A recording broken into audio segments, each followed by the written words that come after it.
I hung my head and tried to remember the words of the Lord's Prayer, but before I got to "Forgive us our trespasses," Grace had grabbed hold of my arm and dragged me back to the car. Just as Grace pulled out of the woods and onto the main road, a small dog, a terrier of some sort, ran out in front of us. Grace slammed on the brakes just in time, and the creature stopped, turned its head and stared at us, its marble eyes glowing phantom green in the headlights. Then it wagged its stumpy tail and trotted into the bracken. Thankfully, there was no owner in sight. The moment we were through our back door, Grace made me strip off. My grass clump trainers went into the sink. She took all my clothes, even my underwear, so I was left naked and shivering.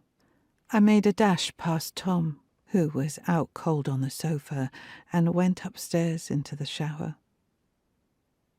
When I emerged, my skin all pink and tingling, Grace was there with a small glass of milk and my pills.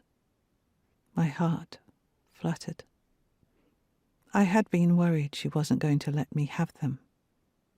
That for some reason my behaviour this evening hadn't been up to scratch and that I needed to be punished some more. At least my refuge in sleep was assured.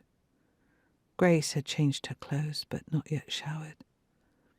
She watched me swallow the tablets and then ushered me into my bed. "You did well," she said, tucking me into the sheets and smoothing back my hair.